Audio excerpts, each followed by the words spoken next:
Shalom saudara dalam Tuhan. Saudara, video berikut cukup seru, dan sebelum kita bahas, mari langsung saja kita melihat videonya dan pastikan tekan tombol like, tekan tombol subscribe, dan penting share video ini supaya menjadi berkat bagi banyak orang.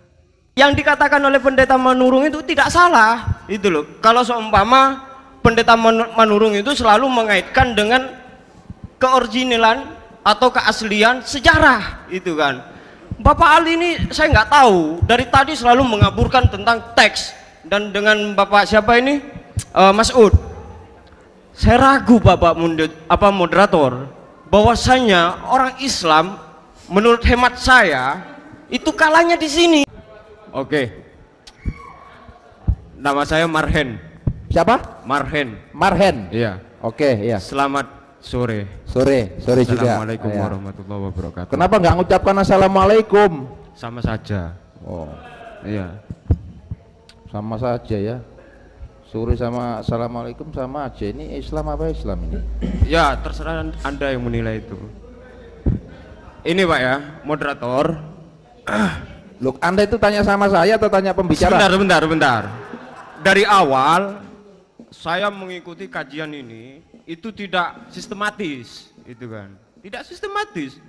Judulnya saja membedah keaslian Bible dan Al-Qur'an, itu kan. Melalui tinjauan apa? Arkeolog atau sejarah, antropologi atau apa, kan begitu. Yang dikatakan oleh pendeta Manurung itu tidak salah, itu loh. Kalau seumpama pendeta Manurung itu selalu mengaitkan dengan keoriginalan atau keaslian sejarah, itu kan. Bapak Ali ini saya nggak tahu, dari tadi selalu mengaburkan tentang teks, dan dengan Bapak siapa ini, Mas Ud, saya ragu Bapak moderator, bahwasanya orang Islam menurut hemat saya itu kalahnya di sini, gitu loh. Tidak mengikuti sejarah, sedangkan orang Kristen, orang Nasrani itu selalu mengikuti sejarah. Bagaimana Bapak Ali dan Bapak Mas'ud itu membuktikan bahwasannya Al-Quran adalah kebenaran ilmu kalamullah, itu loh. Bagaimana Anda membuktikan kepada saya, atau kalian membuktikan kepada saya bahwasanya Al-Quran itu adalah kalamullah? Bagaimana Anda membuktikan itu? Oke, makasih. Iya. Dan yang kedua, ada yang kedua ini? Iya. Oh, iya. Tenang saja Bapak moderator. Ini buat pembelajaran buat Anda ya. Ya, buat Anda. Saya, ya? Iya, buat Anda. Ya. Artinya jangan moderator dikuasai oleh forum. Anda selalu dikuasai oleh forum. Dari tadi berapa orang yang nanya itu? Waktunya terbatas, berapa waktu yang harus dibatasi? Anda tidak pernah menuntut itu kepada forum. Itu kesalahan Anda moderator. Gitu ya. Itu. Oke, besok Anda yang saya jadi moderator kalau gitu. Saya ini orang SD, lulusan SD Bapak moderator. Iya. Boleh dicek rumah saya di Gubeng. Lulusan SD, ndak tamat itu SD-nya. Ndak punya titel saya. Mohon maaf kalau saya curah di sini ya. Tapi Anda sebagai seorang Muslim. Oh, tidak penting itu. Enggak penting. Bagi saya penting. Bagi saya penting. Saya akan tanya kepada Anda umat Nabi Muhammad. Mohon maaf. Biarkan saya dan Tuhan yang tahu. Oh iya, oke, itu mobil goib. Cuma saya mau tanya, Anda umat Nabi Muhammad atau tidak? KTP saya Islam moderator. Loh ya udah, yang saya tanyakan Anda Muslim atau tidak, itu aja. KTP saya Islam moderator. Gitu loh. Mohon maaf moderator, saya kecewa dengan dialog ini karena dari tadi bulat bertengkar terus, membahas masalah teks, itu kan. Tidak membahas masalah arkeolog, bagaimana membuktikan Al-Quran itu adalah kalamullah. Itu saja saya. Oke, terima kasih. Ya udah, terima kasih. Dan yang kedua, loh, tadi sudah kedua. kan yang pertama itu. Tadi Anda sudah bilang kedua. Buat pendeta Manurung, biar adil. Kan nanti ada toleransi di sini. Biar tidak ada gap di luar, itu loh. Biar tidak selalu bentrok teks, apakah Tuhan, Yesus itu Tuhan. Itu tidak penting buat saya.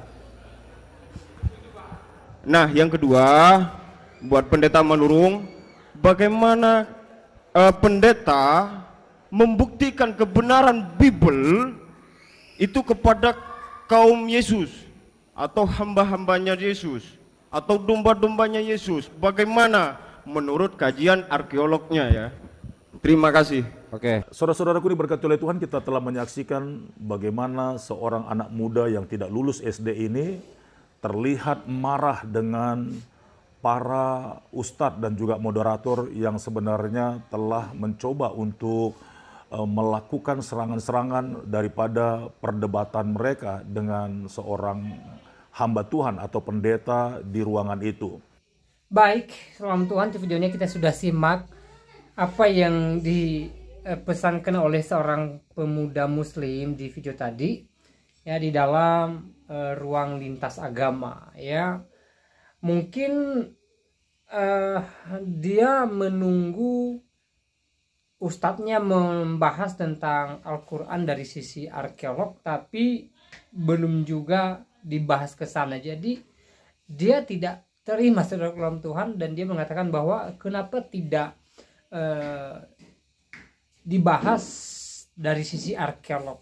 Nah, saudara dalam Tuhan, dia cukup cerdas ya. Kalau kita lihat apa yang dia sampaikan tadi ya, dia jelaskan bahwa dia tidak tamat SD, tapi pernyataannya cukup dewasa dan juga pernyataan seorang yang sudah berpengalaman atau sudah sarjana saudara dalam Tuhan ya. Pemuda ini unik saudara dalam Tuhan. Jadi semoga apa yang dia sampaikan tadi yang menjadi berkat bagi kita, menambah wawasan kita, menambah pemahaman kita tentang sejarah Alkitab dan juga Al-Quran ya.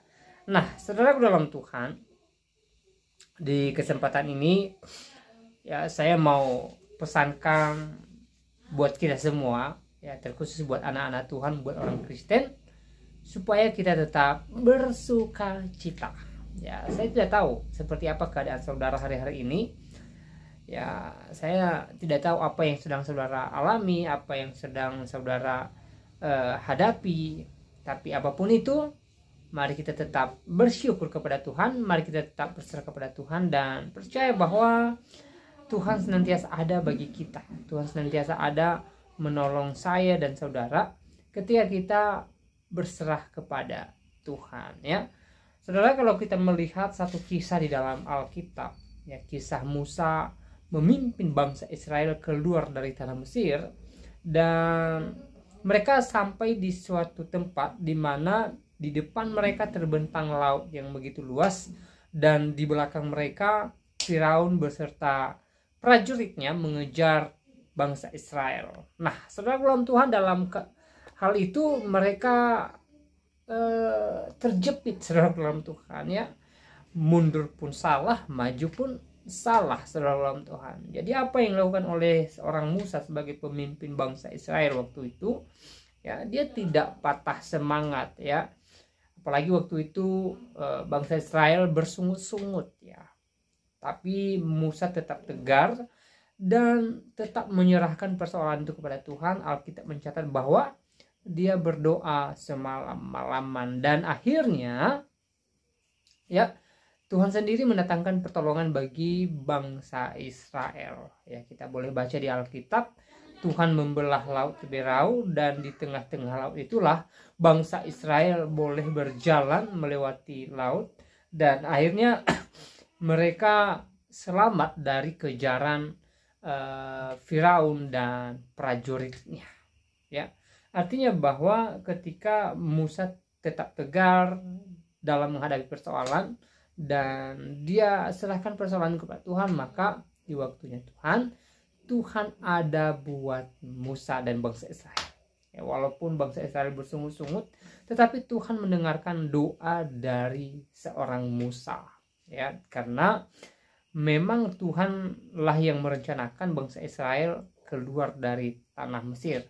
Tuhan yang mengutus Musa membawa umatnya keluar dari tanah Mesir menuju Kanaan, tanah perjanjian ya.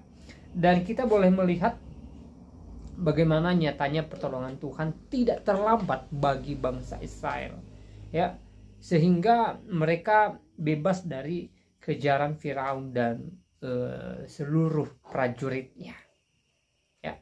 Dan tidak hanya itu dalam Tuhan ya, kalau kita melihat dalam Alkitab, Tuhan menyertai bangsa Israel ya di waktu siang dalam tiang awan, dan malam hari Tuhan nyata dalam tiang api. Artinya siang dan malam Tuhan ada beserta mereka. Nah, begitu juga dengan kita. Kalau kita serah kepada Tuhan, ya Tuhan ada bagi kita. Siang malam Tuhan menyertai saya dan saudara. Ya. Nah, saudara dalam Tuhan, semoga video ini memberkati kita, menguatkan iman kita, membuat kita semakin bersuka cita dalam Tuhan. Hal yang terpenting adalah kita berserah kepada Tuhan, kita percaya akan Tuhan, kita percaya mujizatnya, dan kita tidak berjalan sendiri. Kita libatkan Tuhan dalam kehidupan kita, maka yakinlah di waktunya Tuhan ada menolong kita. Sebagaimana firman Tuhan berkata, serahkanlah segala kekhawatiranmu kepada Tuhan, maka Ia akan meluruskan jalanmu. Nah, saudara dalam Tuhan, saya tidak panjang lebar menyampaikan pesan melalui video ini. Semoga video singkat ini memberkati kita, dan Tuhan Yesus memberkati kita semua. Shalom.